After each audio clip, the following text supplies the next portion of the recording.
Bonjour à tous, ravi de vous retrouver en ce dimanche de Gaudete, le troisième dimanche de l'Avent, donc encore un dimanche, le quatrième dimanche de l'Avent, et puis nous serons à la Noël.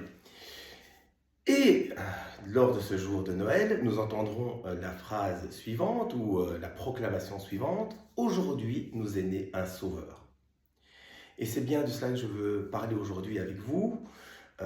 Et tout d'abord, avant propos, je voudrais vraiment remercier mes parents de m'avoir forcé petit à aller à la messe tous les dimanches pour entendre le prêche du prêtre et pour apprendre.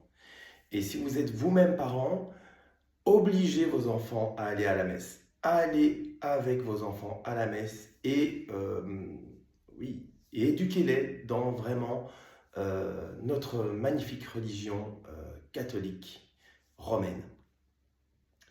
Alors pourquoi je dis ça? Parce qu'aujourd'hui à la messe, eh bien, nous avons eu un prêche d'un prêtre magnifique.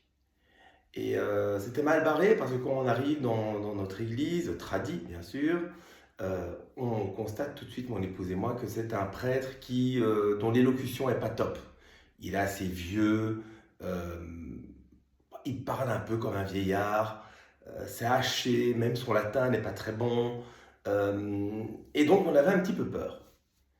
Et puis vient la lecture de Saint Paul aux Philippiens, où il nous demande de nous réjouir parce que voilà, le Seigneur est là, qu'il vient nous guérir, et voilà, c'est ce dont on va parler aujourd'hui, nous guérir, et que nous devons passer notre temps à le supplier, à le prier et le supplier pour que nous recevions des biens.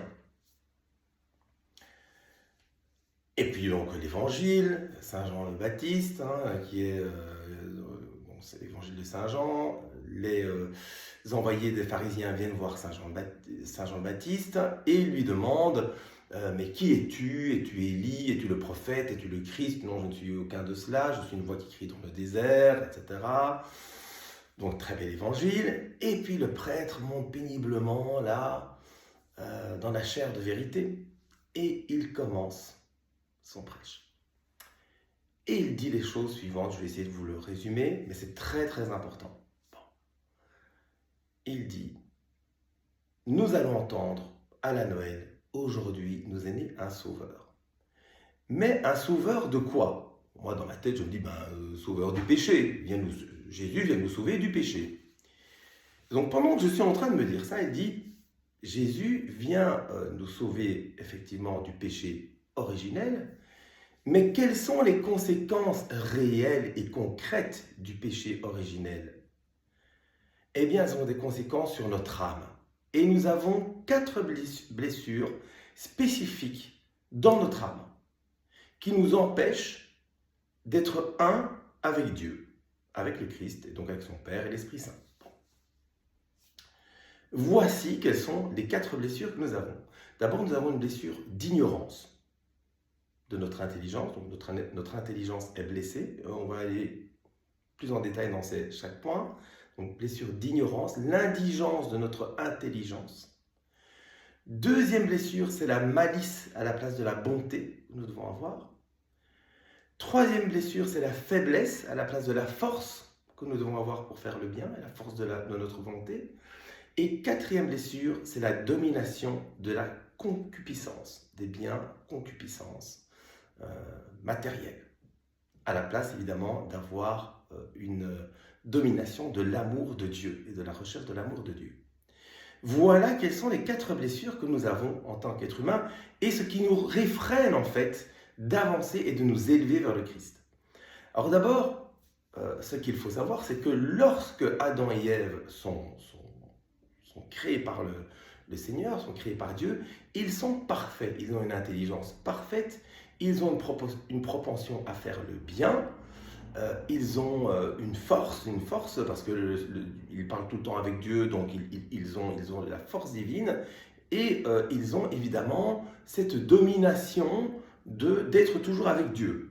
Voilà, ils sont avec Dieu, ils sont parfaits. L'inconvénient, quand Satan vient les tenter, ils tombent alors dans le péché d'orgueil, tout ça vous connaissez, hein, vous serez comme des dieux, donc ils désobéissent, c'est très important tous ces termes. Hein. Vous serez comme des dieux, donc ils veulent être eux comme des dieux, et ils désobéissent suite au mensonge de Satan. Tous ces termes sont hyper importants. Et dès qu'ils succombent à cette tentation de Satan, ils perdent alors, ils sont blessés, ils sont éjectés du Jardin d'Éden et ont ces blessures que nous avons héritées. Alors d'abord, cette blessure d'ignorance, et je tiens à en parler parce que je l'ai vécu, je m'en suis rendu compte, donc on vit tous évidemment ce que je vais vous raconter, mais je m'en suis rendu compte. L'inconvénient des personnes athées aujourd'hui, des agnostiques ou des personnes qui sont dans d'autres spiritualités, c'est qu'ils ne se rendent pas compte. Ce qui est très important, c'est de se rendre compte. Et comment peut-on se rendre compte? C'est justement en l'écoutant d'autres personnes qui ont vécu ces expériences, dont moi. Mais à un moment donné, on s'est tous dit, ouais, mais enfin, pourquoi je vis? Hein, moi, je me souviens quand je commençais à travailler, je me disais, mais finalement, travailler pourquoi? Je gagnais pas beaucoup d'argent, je devais payer mon loyer, mes courses, mes assurances, etc. Puis je me disais, mais en fait, la vie, c'est ça. C'est juste travailler pour, en fait, après, faire des dépenses et puis survivre. Ça me paraissait un peu limité. Et le péché originel dont nous avons été, eh bien, nous empêche de voir la cause réelle de notre existence. Nous ignorons, nous n'avons plus l'intelligence pour voir ce pourquoi nous sommes faits. Et nous sommes faits, évidemment, comme vous le savez, pour Dieu. Alors, quand vous entendez autour de vous, mais si Dieu existait, il n'y aurait pas de guerre, il n'y aurait pas d'enfants handicapés, il n'y aurait pas d'accidents atroces, il n'y aurait pas de maladies. Nous ne comprenons pas Dieu parce que nous n'avons pas l'intelligence de comprendre Dieu. Dieu permet des choses, comme je le disais dans ma dernière vidéo, il permet certaines choses, certains malheurs, mais toujours pour notre bien. Dieu n'a de cesse de rechercher notre bien. Et si, pour notre bien, nous devons subir quelques malheurs ou quelques frustrations, je vais en parler tout de suite, eh bien, c'est pour notre bien suprême, pour que nous puissions un jour être avec lui. Donc, nous avons perdu cette clairvoyance dans notre intelligence de nous dire, nous sommes faits pour Dieu.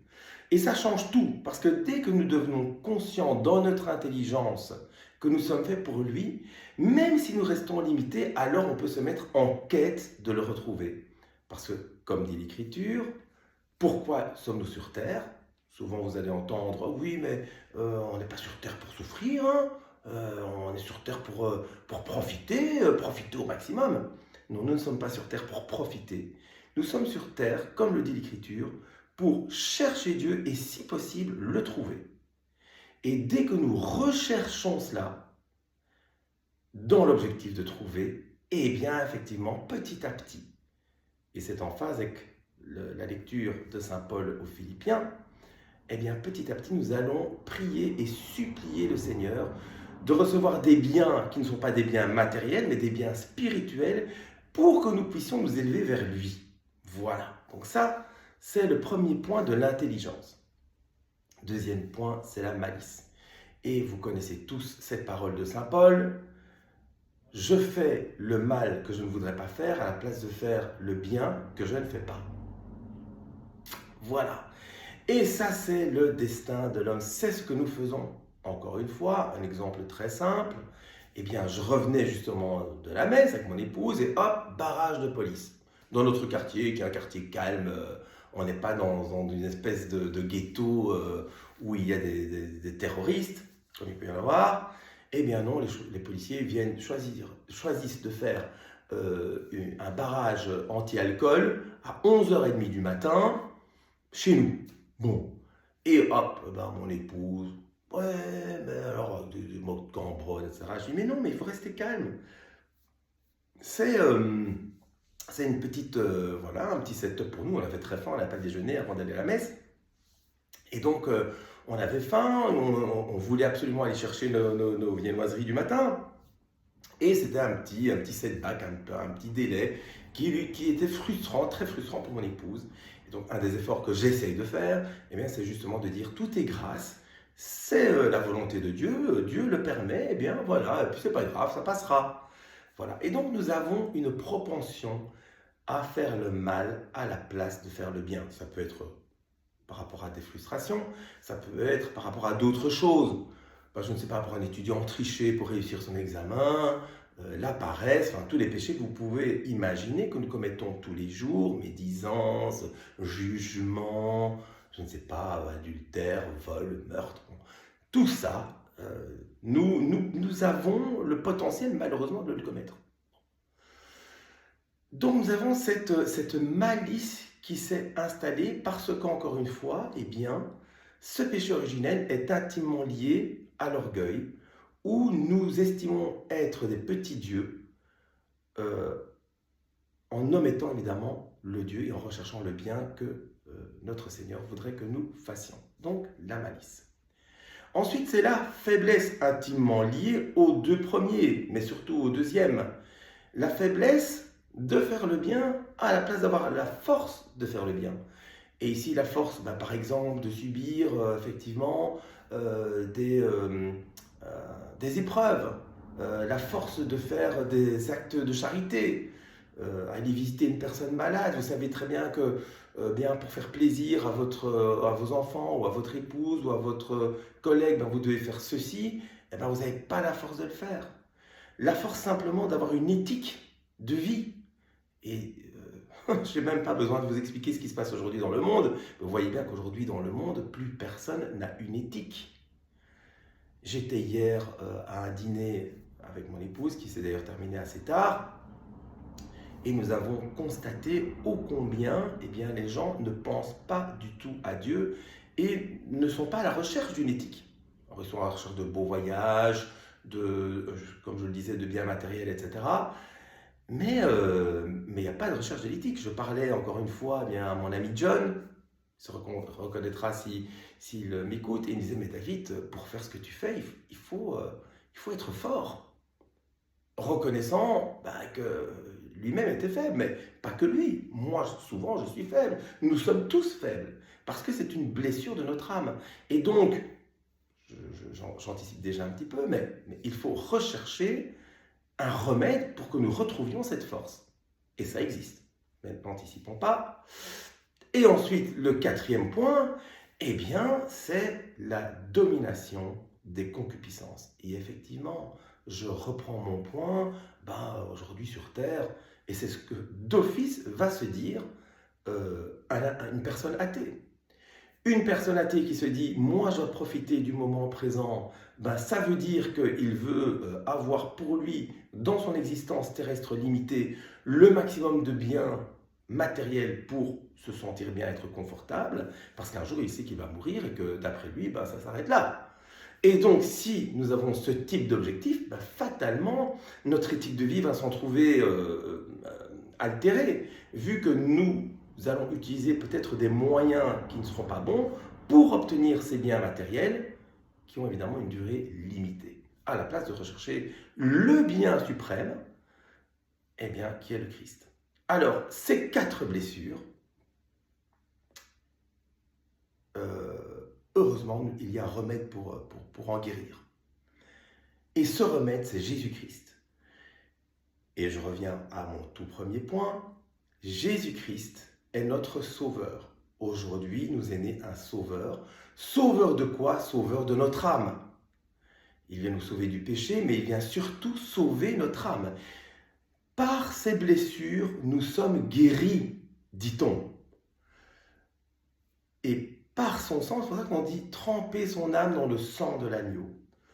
L'agneau de Dieu qui n'a pas de péché. Jésus-Christ est mort sur la croix, a répandu son sang, afin que les blessures de notre âme dues au péché originel, c'est-à-dire créées par le péché originel, que par son sang, nos blessures soient guéries. Comment faire pour que le sang du Christ vienne guérir les blessures de notre âme? Parce qu'il faut l'avoir. Il faut aller à la messe. Il faut fréquenter les sacrements. Il n'y a pas le choix. Et donc, vous voyez à ce moment-là, dès que vous comprenez ce que je viens de vous dire, vous comprenez aussi qu'il ne peut pas y avoir une autre religion véritable hors de la religion catholique chrétienne, valable, donc traditionnelle. Oui, donc effectivement, encore une fois, je rigolais avec un ami il n'y a pas longtemps à propos des protestants, par exemple, parce qu'il a été voir un concert de Noël chez les protestants, et je disais, il faut que tu ailles te confesser immédiatement. Mais les protestants, je suis désolé, mais ne goûtent pas au sang du Christ. Ne font pas une démarche de réconciliation, de retrouver l'amitié du Seigneur à travers le sacrement de réconciliation. Voilà. N'ont pas le baptême, même le vrai baptême de l'Église catholique. Donc c'est grave. Il n'y a que si vous avez ces éléments-là, les sacrements et aller à la messe, et donc profiter du sacrement de l'Eucharistie, où vous recevez le sang du Christ, qui mange ma chair et boit mon sang demeure en moi et moi en lui, au dernier jour je le ressusciterai. Pourquoi au dernier jour il nous ressuscitera? Parce que nous aurons été, pendant notre passage sur terre, où nous avons recherché le Christ pour le trouver, en utilisant tous les moyens que l'Église catholique nous met à disposition, à savoir les sacrements, eh bien nous aurons à ce moment-là la guérison de notre âme, grâce à la miséricorde divine, et nous pourrons ainsi aller au ciel. Voilà, et vous voyez que à ce moment-là, tout fait du sens, bien entendu. Évidemment, vous l'avez compris, pour arriver à ce type de raisonnement, il faut avoir l'incontournable, il faut avoir la foi. Si nous n'avons pas la foi, si vous n'avez pas la foi, si vos amis à côté de vous n'ont pas la foi, il est impossible qu'ils se disent « je suis fait pour Dieu, mais j'ai donc des blessures, et donc vu que j'ai ces blessures, tout le raisonnement que je viens de vous donner maintenant ». Donc la foi, don indispensable, mais que Dieu est tout à fait prêt à donner à tout homme. Voilà. Donc les amis, prions, supplions le Seigneur Dieu de nous donner les biens spirituels indispensables à notre salut. Prions beaucoup, allons à la messe, profitons des sacrements, notamment du sacrement de réconciliation, après avoir bien sûr reçu le baptême. Allez souvent, le plus souvent possible, à l'Eucharistie. Et vous comprenez aussi qu'une fois que nous recevons l'Eucharistie régulièrement, petit à petit, notre intelligence s'en trouve accrue. Nous voyons beaucoup plus clair ce que nous devons faire. Donc nous avons une plus grande propension à faire le bien. Évidemment, si nous allons rechercher l'Eucharistie avec une bonne volonté, de bonne foi, j'allais dire. Nous avons aussi beaucoup plus de force à témoigner lors de ce dîner où je voyais bien que c'était un dîner mondain en fait, où on parle de vacances, on parle de trucs intellectuels, mais on ne parle pas de profondeur, donc il n'y a rien qui est profond. Vous voyez qu'on a plus de force à témoigner, même dans ce type d'événement, et évidemment, nous avons une propension plus à aller vers Dieu qu'à jouir des biens matériels, même si encore une fois, et j'aime à le rappeler également, Jésus était entouré de personnes riches. Lazare n'était pas pauvre, Joseph d'Arimathie était riche, celui qui donne le tombeau à Jésus, c'était un homme riche, un notable. Donc Nicodème, je crois, n'était pas non plus un pharisien pauvre, et pourtant c'était des personnes saines, saintes. Voilà. Donc vous voyez que ce n'est pas tellement les moyens dont vous disposez, mais ce sont les valeurs avec lesquelles vous allez en disposer durant votre vie terrestre. Voilà, petite vidéo un peu plus longue que d'habitude peut-être, mais je crois indispensable. J'espère que vous aurez appris des choses, et puis n'hésitez pas à m'écrire des commentaires si vous le jugez. Je suis toujours avide de les lire et d'y répondre. Je vous souhaite une excellente journée, un très bon dimanche, et je vous dis à la semaine prochaine.